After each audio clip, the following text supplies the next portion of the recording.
Chapter 19, The Egg Sack.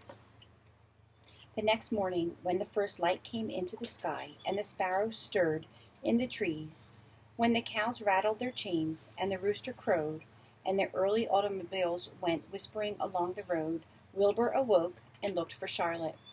He saw her up overhead, in a corner near the back of his pen. She was very quiet. Her 8 legs were spread wide. She seemed to have shrunk during the night. Next to her, attached to the ceiling, Wilbur saw a curious object. It was a sort of sack or cocoon. It was peach-colored and looked as though it were made of cotton candy. "Are you awake, Charlotte?" he said softly.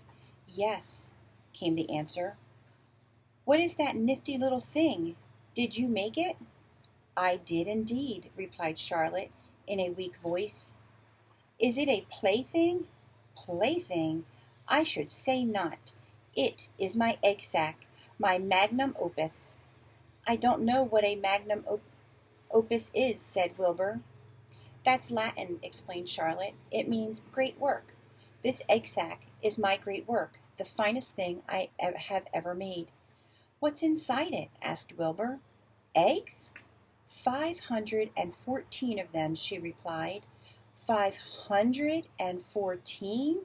said Wilbur. "You're kidding." "No, I'm not. I counted them. I got started counting, so I kept on, just to keep my mind occupied."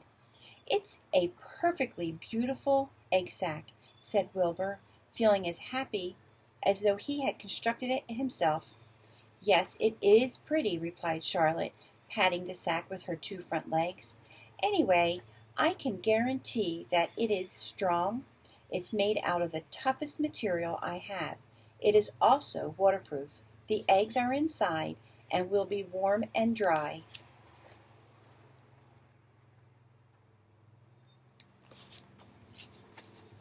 "Charlotte," said Wilbur dreamily, "are you really going to have 514 children?" "If nothing happens, yes," she said. "Of course, they won't show up till next spring." Wilbur noticed that Charlotte's voice sounded sad. "What makes you sound so downhearted? I should think you'd be terribly happy about this." "Oh, don't pay any attention to me," said Charlotte. "I just don't have much pep anymore. I guess I feel sad because I won't ever see my children." "What do you mean you won't see your children? Of course you will. We'll all see them. It's going to be simply wonderful next spring in the barn cellar with 514 baby spiders running around all over the place. And the geese will have a new set of goslings, and the sheep will have their new lambs." "Maybe," said Charlotte quietly. "However, I have a feeling I'm not going to see the results of last night's efforts. I don't feel good at all. I think I'm languishing, to tell you the truth."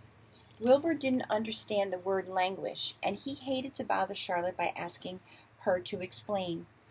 But he was so worried he felt he had to ask. "What does languishing mean?" "It means I'm slowing up, feeling my age. I'm not young anymore, Wilbur. But I don't want you to worry about me.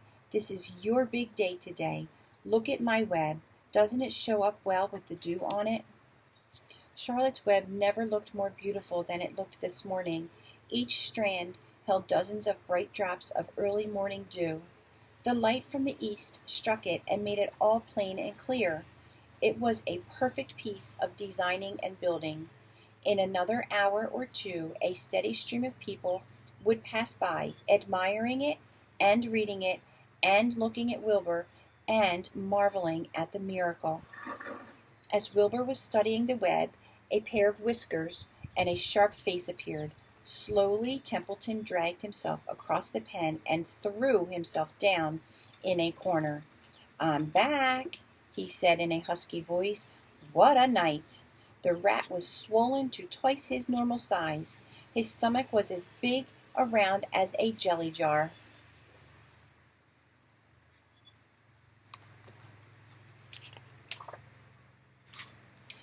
"What a night," he repeated hoarsely. "What feasting and carousing. A real gorge. I must have eaten the remains of 30 lunches. Never have I seen such leavings, and everything well ripened and seasoned with the passage of time and the heat of the day. Oh, it was rich, my friends, rich. You ought to be ashamed of yourself, said Charlotte in disgust.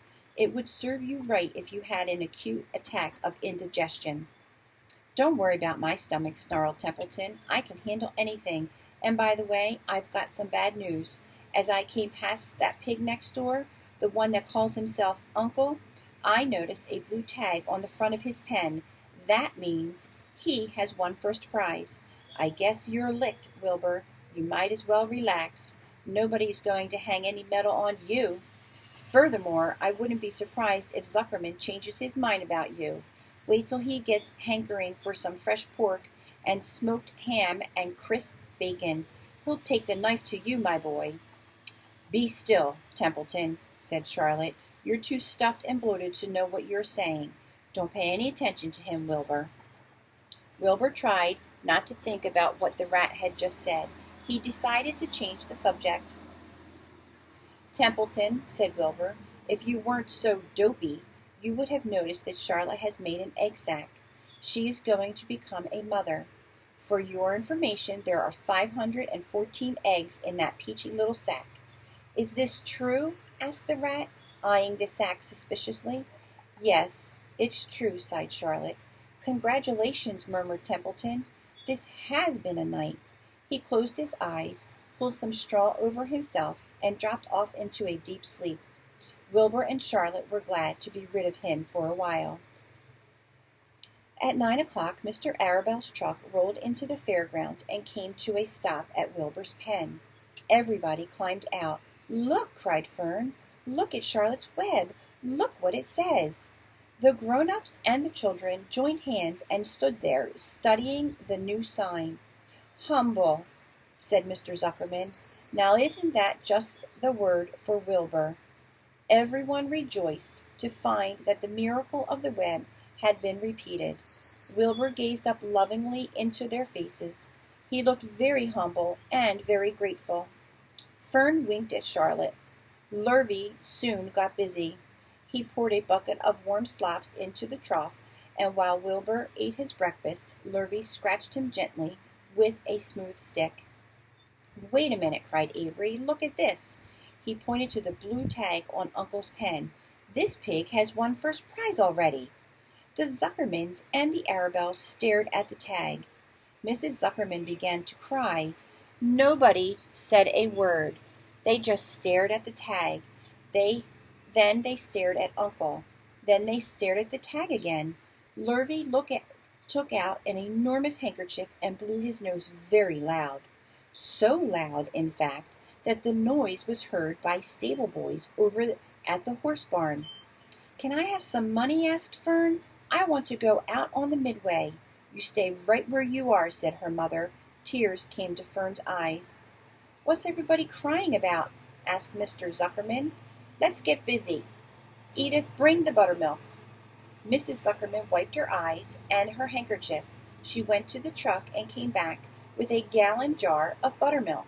Bath time, said Zuckerman cheerfully. He and Mrs. Zuckerman and Avery climbed into Wilbur's pen. Avery slowly poured buttermilk on Wilbur's head and back, and as it trickled down his sides and cheeks, Mr. and Mrs. Zuckerman rubbed it into his hair and skin.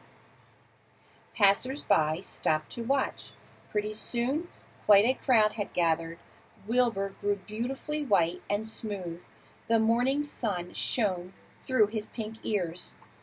He isn't as big as that pig next door, remarked one bystander, but he's cleaner. That's what I like. So do I, said another man. He's humble, too, said a woman, reading the sign on the web. Everybody who visited the pig pen had a good word to say about Wilbur. Everyone admired the web, and of course, nobody noticed Charlotte. Suddenly, a voice was heard on the loudspeaker. Attention, please, it said. Will Mr. Homer Zuckerman bring his famous pig to the judge's booth in front of the grandstand? A special award will be made there in 20 minutes. Everyone is invited to attend. Crate your pig, please, Mr. Zuckerman, and report to the judge's booth promptly."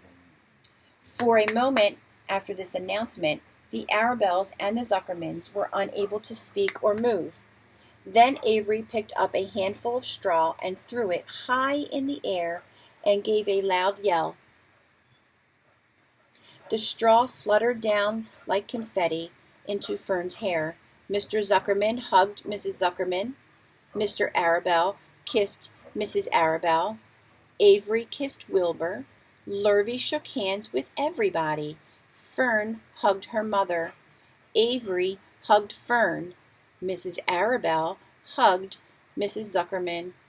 Up overhead in the shadows of the ceiling, Charlotte crouched unseen, her front legs encircling her egg sac.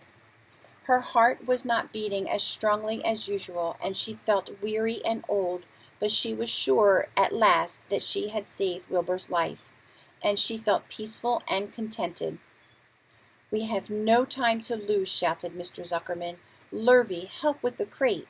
"Can I have some money?" asked Fern. "You wait," said Mrs. Arabelle. "Can't you see everybody is busy?" "Put that empty buttermilk jar into the truck," commanded Mr. Arabelle. Avery grabbed the jar and rushed to the truck. "Does my hair look all right?" asked Miss Zuckerman. "Looks fine," snapped Mr. Zuckerman, as he and Lurvy set the crate down in front of Wilbur.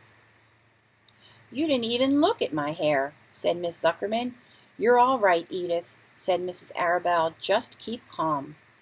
Templeton, asleep in the straw, heard the commotion and awoke. He didn't know exactly what was going on, but when he saw the men shoving Wilbur into the crate, he made up his mind to go along. He watched his chance, and when no one was looking, he crept into the crate and buried himself in the straw at the bottom. "All ready, boys," cried Mrs. Zuckerman. "Let's go." He and Mrs. Arabelle and Lurvy and Avery grabbed the crate and boosted it over the side of the pen and up into the truck. Fern jumped aboard and sat on top of the crate. She still had straw in her hair and looked very pretty and excited. Mr. Arabelle started the motor. Everyone climbed in, and off they drove to the judge's booth in front of the grandstand. As they passed the Ferris wheel, Fern gazed up at it and wished she were in the topmost car with Henry Fussy at her side. The end.